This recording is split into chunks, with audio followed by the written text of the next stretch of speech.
Hi, boys and girls, and welcome to Rosa-Leigh and Friends. We are so happy to be here today, and I think Rosa-Leigh has a special surprise. I sure do. Hi, boys and girls. Guess what?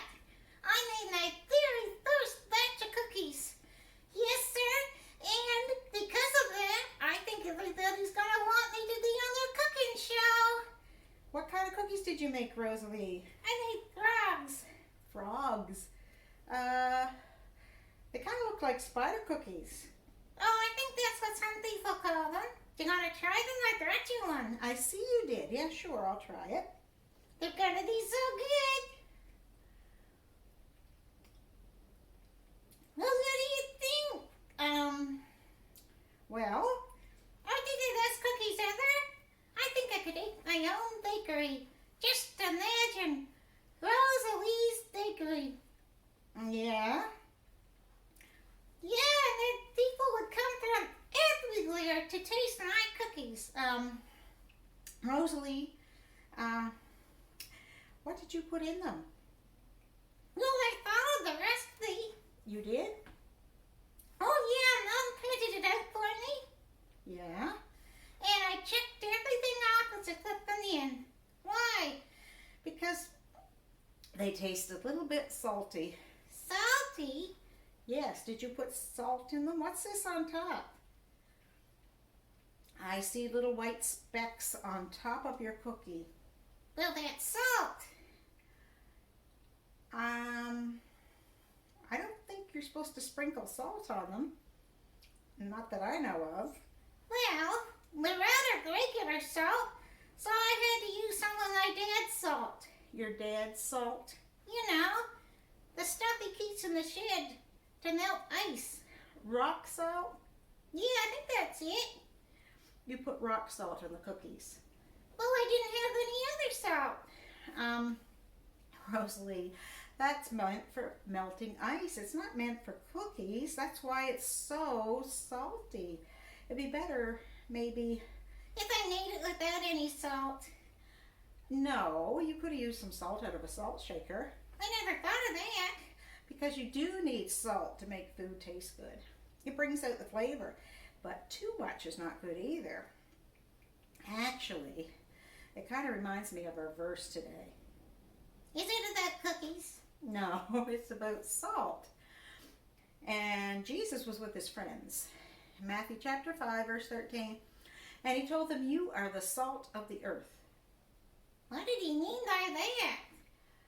Well, just like the salt in cookies gives it flavor, or any kind of food, if we know and love Jesus, we are supposed to make such an impression on people around us that it's good by our actions and the things we do and say. Kind of add flavor to life. Oh, so other people can tell a difference in us? That's right. They'll know that we belong to Jesus because what we say and what we do is good. Oh, so we're salt. We are salt. What are you doing? I'm being a salt shaker. That's not what he meant. But the verse doesn't end there. It says, "You are the salt of the earth, but if salt loses its taste..." Does it do that? Well, let me finish the verse. "If salt loses its taste, how shall its saltiness be restored? It's no longer good for anything but to be thrown out and trampled under the feet of people." Really? Yes. So what does that mean? Well, that means sometimes we're no different than the world around us. We talk like them and we act like them, and nobody can see Jesus in us, so The salt isn't any good. that's right. The salt has lost its flavor, its saltiness. Well, I understand. Well, that's good. So I'm going to teach you the song. Okay. All right, you ready? Yeah. Because you're going to copy it after me. Okay. All right.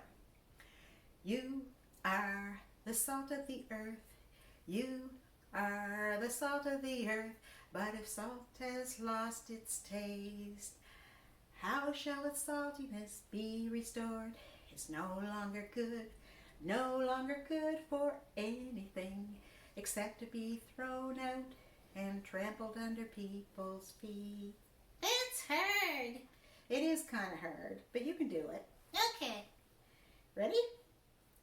where's it down? Matthew 5, verse 13. Okay. Go ahead. You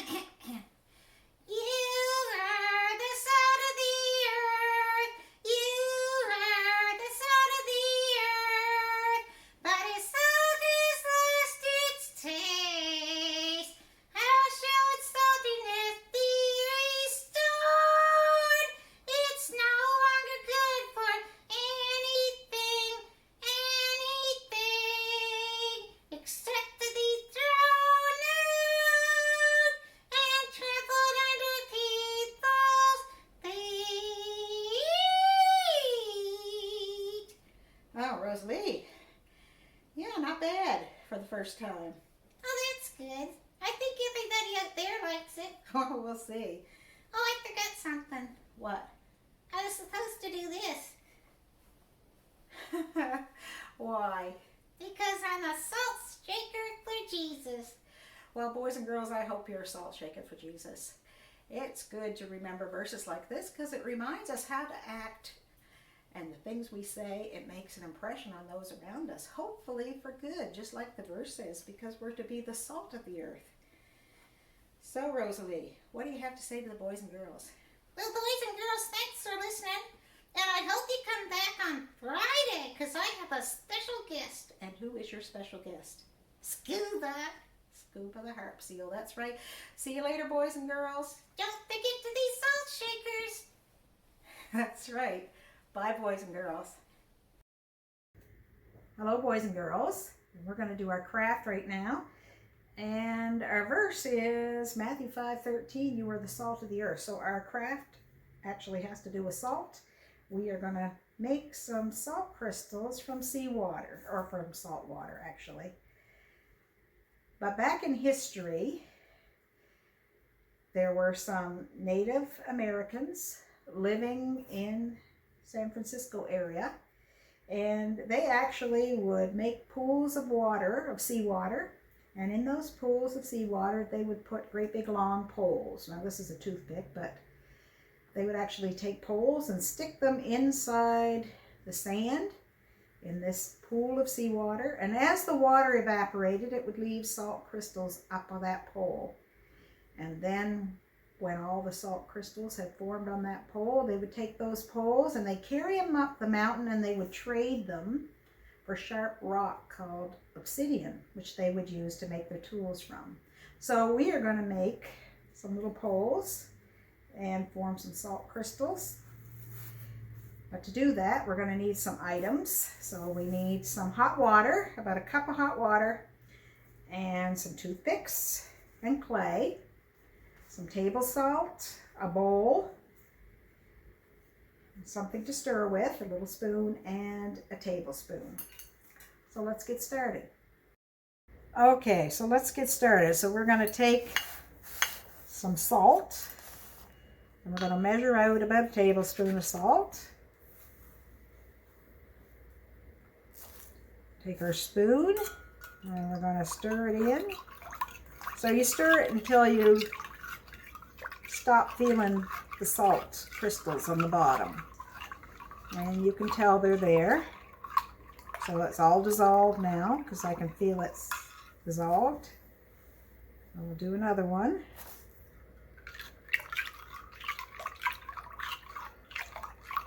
And if you have to, you can raise it up and look, see if you can see it at the bottom. But it feels like that's all dissolved too.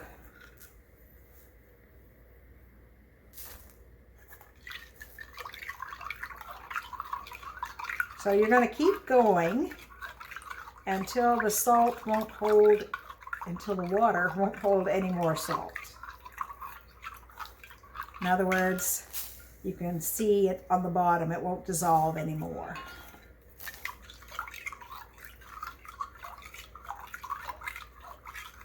And I think we're just about getting there, because I can feel it in the bottom. It doesn't want to stir up. Let me try a little bit more.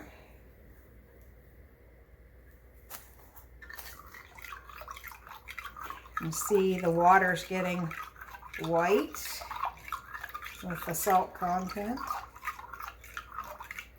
Okay, so once you've got that stirred in there, as much as you can, you're going to set it aside for a minute, and then we're going to make some little balls of clay,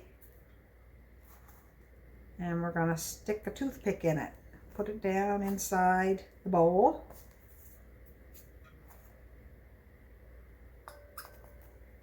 And make another one. So I made a few more. Well, I've got 8 of them. Doesn't matter how many. But you want them pretty flat in the bottom so they'll stand up and won't fall over. And when you've got that all done, then you're going to pour your salt water in.